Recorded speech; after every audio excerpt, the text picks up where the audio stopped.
Let's start off with Ekko's strengths and Ekko's weaknesses.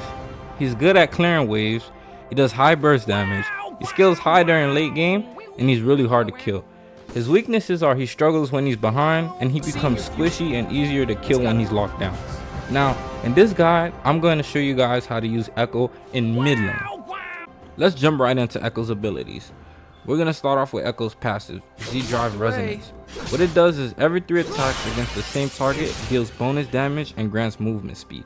The next ability we got on this list is Ekko's Q, Time Winder.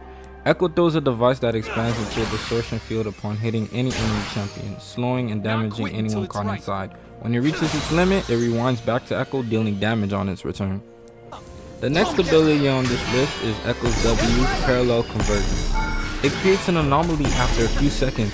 It slows enemies caught inside. If Ekko enters the anomaly, he gains shield and stuns enemies by suspending them in time. Next ability we're covering is Ekko's E, Phase Drive. What it does is Ekko rolls evasively while charging up his Z drive. His next attack deals bonus damage and warps reality while teleporting. Okay, so the final ability we're going to be discussing on this list is Ekko's ultimate, Chrono Break. What it does is he becomes untargetable and returns to wherever he was a few seconds ago, and he heals a percentage of the damage received during that time.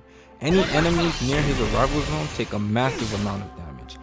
Okay guys, for runes, you should be taking the runes that I have here on my left. It's Domination and Sorcery, and I'm not really gonna spend too much on this topic because it's runes, and honestly there's generally a lot of runes you could use, but I would say these are the most that I would highly recommend, because Hail of Blades is so good, because with Hail of Blades you gain 110 attack speed when you attack an enemy champion for up to 3 times, right? And on top of that, with Relentless Hunter you gain 5 movement speed out of combat plus per bounty stack. And mind this, with Domination with the Relentless Hunter, it makes you move faster. Like as you like play and you level up more, you're gonna see that you go faster. And with the Sorcery, it just makes your ability power higher than usual. I'm saying if you use a regular, like let's say whatever rune you're using right now, right, and you look at it and you compare it with this one, your ability power is way higher. But yeah, that's all I have for the runes. Now for the builds, look down on my right. See, for the builds, you should start off with Dorian's Ring and two small health potions, right? Then you literally build, you have to build Lynchbane, Sorcerer's Shoes, and Nashor's Tooth. Those 3 are your core items. You have to have them. It's a must. Once you finish building those, you should be building Magi's Soul Steel. That is so good, because let me tell you what's gonna happen. You buy this, that's in the point of the game where you're not trying to really fight, you're just trying to assist, help out as much as you can. Because with this, it makes you literally, that's what's turning Ekko into that late game beast with its scaling. Because the more kills and assists you get, it adds on stats. Like, it stacks up your ability power. Like for kills and assists, it grants stacks and ability power per stack. But if you die, you lose 10 stacks.